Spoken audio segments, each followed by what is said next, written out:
Hello, আসসালামু আলাইকুম।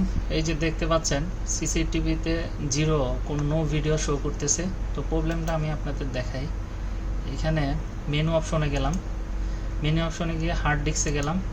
Hard ডিস্কে এখানে দেখেন যে ক্যাপাসিটি দেখাচ্ছে 0 MB, not exist, and free space আছে 0 MB।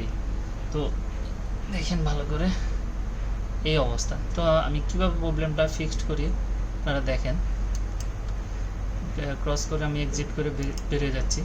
বেসিক্যালি এই সমস্যাটা হচ্ছে পাওয়ার অ্যাডাপ্টারের কারণে। এই পাওয়ার অ্যাডাপ্টারটা চেঞ্জ করব। এই অ্যাডাপ্টারটা হচ্ছে 12 ভোল্ট আউটপুট, 2 অ্যাম্পিয়ার আউটপুট হবে। ঠিক আছে, আমাদের এখানে একটা পাওয়ার অ্যাডাপ্টার লাগানো আছে। এই যে এই অ্যাডাপ্টারটা, এটা চেঞ্জ করে দিলে মোটামুটি প্রবলেম সলভ হবে।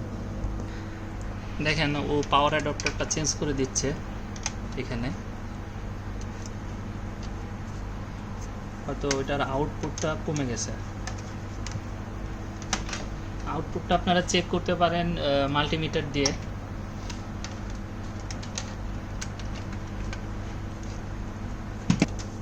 ওকে, এখন আমরা নতুন অ্যাডাপ্টার লাগাইছি। আসুন দেখা যাক কি হয়। সিসিটিভি ক্যামেরা অন হচ্ছে।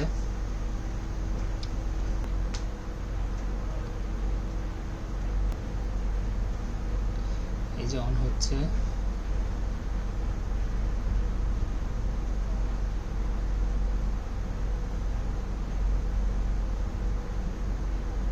ভিডিও একটু সময় লাগবে আসতে। এই যে দেখেন চলে আসছে। এখন আমরা দেখব হার্ড ডিস্কের অবস্থাটা কি। দেখি, এখানে গেলাম, মেনু অপশনে যাই। এই হার্ড ডিস্ক, এই দেখেন আগে ছিল 0 MB, এখন 931 GB, এবং ফ্রি স্পেস আছে 927 GB। ওকে, বুঝে গেছে আমাদের problem solve. Thank you so much.